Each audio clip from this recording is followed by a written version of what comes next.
Hey, what's going on? I'm Matt O'Leary back with another video, and today we're going to be talking about actual football.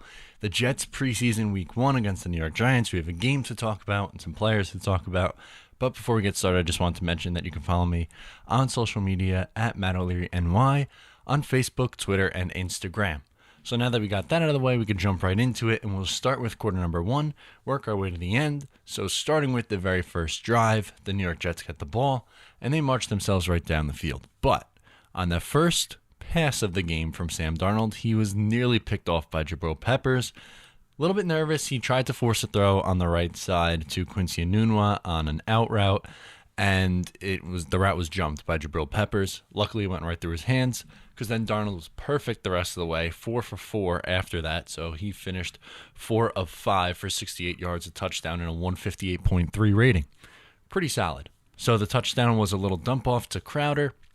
He had a couple of receptions on that drive. He looked pretty solid. He had the big yard after the catch play when there was a little dump off and he ran for about 30 yards, and then a little 2-yard from a rollout from Sam Darnold. So Jets offense, first team offense, looking pretty solid right from the get-go. That was the only series that they got, but they looked pretty good. And you got to be happy with what you saw from Sam Darnold despite that first throw. Running back situation, no Le'Veon Bell, so Ty Montgomery had a couple of runs, not for anything too crazy, but at the end of the day, gotta like what you saw from that first team offense.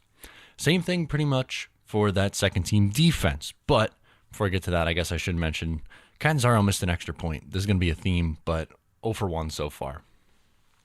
Defense forced a quick 3 and out. Got to be happy with that. I mean, they were quick to the ball. Eli Manning looked like he was struggling. I mean, he made just one throw, but it was a little dump off, and he missed someone who was open down the field. Jets forced a quick 3 and out. Again, guys all over the place, making plays, getting their hats to the ball. Good stuff. You want to see that out of your first team defense. So now the second team offense comes out. They go a quick 3 and out, and they punt it off. Trenton Cannon actually makes a pretty nice play as the gunner.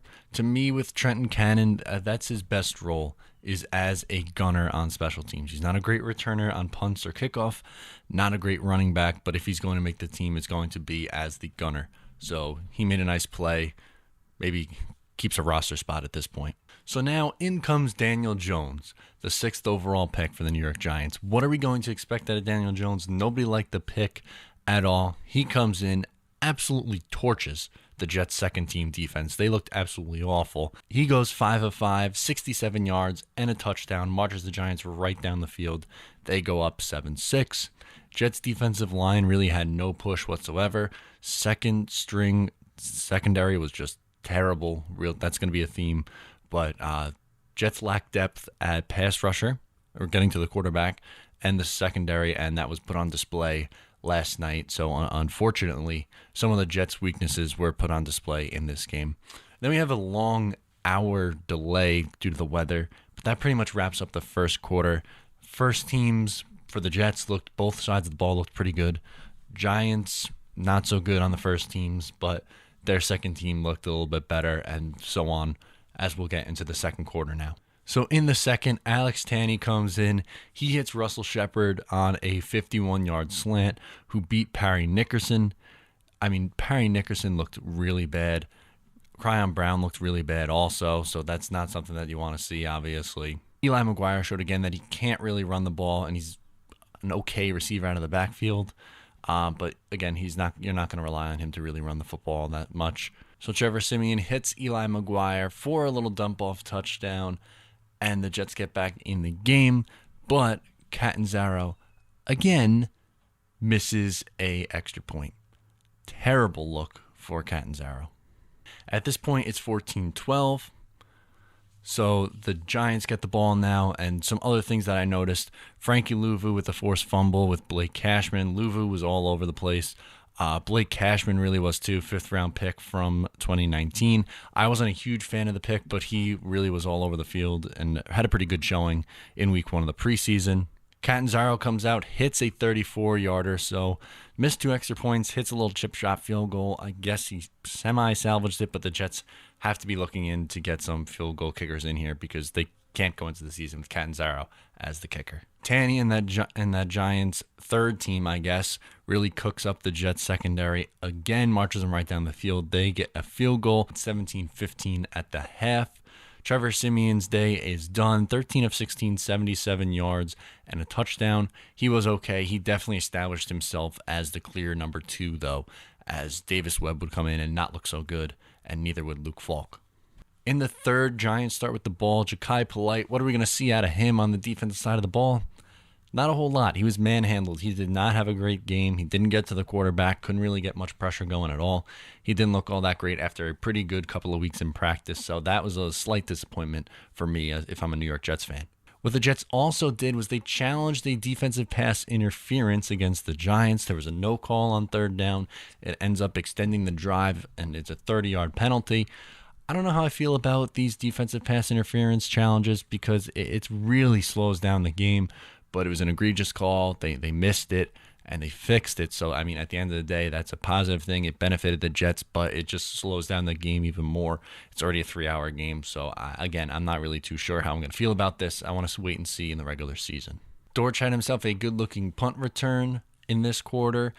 He looked a lot better than Trenton Cannon, looked more comfortable on the kick and punt return, so he should have a spot on special teams. I mean, Davis Webb looked extremely inaccurate. He had 2 picks. So the first one was a ball batted at the line of scrimmage that got taken back for a pick 6. The very next drive, he throws another pick. So 2 picks on back-to-back drives. And can you believe that Davis Webb was supposed to be the future of the Giants at one point? Fans were saying, give me Davis Webb. I'm all set with that. I want no part of Davis Webb. If he is playing for the New York Jets this year, that means it's an utter disaster. Keep him buried on that depth chart. So 24-15 heading into the fourth quarter. Not a whole ton of action in this fourth quarter.